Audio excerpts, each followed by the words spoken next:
Rádio Inverso. A vida tem muitos sentidos. Eu me sinto sempre muito incomodado quando eu estou no meio de pessoas que sabem a verdade.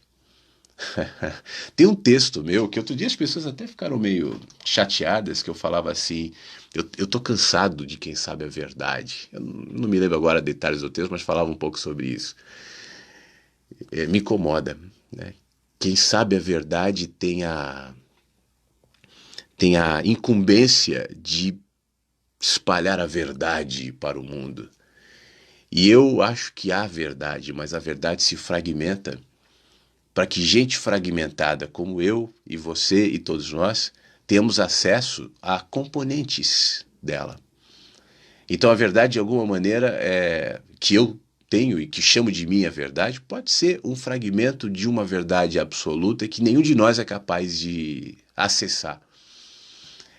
O exemplo muito claro disso para mim é a ciência, né? A ciência está tentando buscar a verdade. Então a gente vai estudar a natureza, a gente vai estudar a consciência, a gente vai estudar o cérebro, a gente vai estudar o corpo humano, a gente vai estudar os planetas, enfim, o espaço.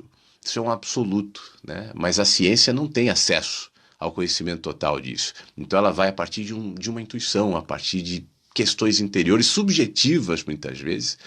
Muitas vezes a ciência se movimenta a partir da subjetividade para que então, né, ela se torne objetiva a partir de cálculos, a partir do empirismo da ciência. De qualquer maneira, ainda que ela chegue a esse ponto objetivo de uma descoberta, de um cálculo, de um entendimento, essa objetividade se reduz àquela descoberta.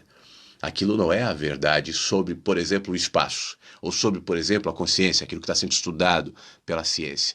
Essa objetividade é um ponto decorrente daquele insight, ou daquela pergunta, ou daquela dúvida que chegou a uma resposta. Mas essa resposta, e é aquilo que eu chamo de resposta ponte, né? Essa resposta é uma ponte, é uma travessia, é uma conexão para outras perguntas. E assim a ciência se movimenta, de perguntas em perguntas. Eu não creio na ciência total de tudo. A ciência é sempre uma pergunta, é sempre uma observação. E eu acredito muito em cientistas como, por exemplo, o Marcelo Gleiser, que é um cara que eu admiro, que consegue conciliar a ciência com a filosofia, que a ciência e a filosofia são muito parecidas nesse sentido, porque tanto uma quanto outra buscam respostas, mas as respostas são absolutamente parciais, e quanto mais acesso eu tenho às respostas, mais consciência eu tenho de que a gente não sabe nada. Eu tenho a impressão de ver aquele cientista bem idoso, bem velhinho, depois de uma série de pesquisas, de descobertas, chegar ali aos 90 e tantos anos, olhar para todo o seu conhecimento, toda a sua produção e falar: putz, quanto falta para saber, né?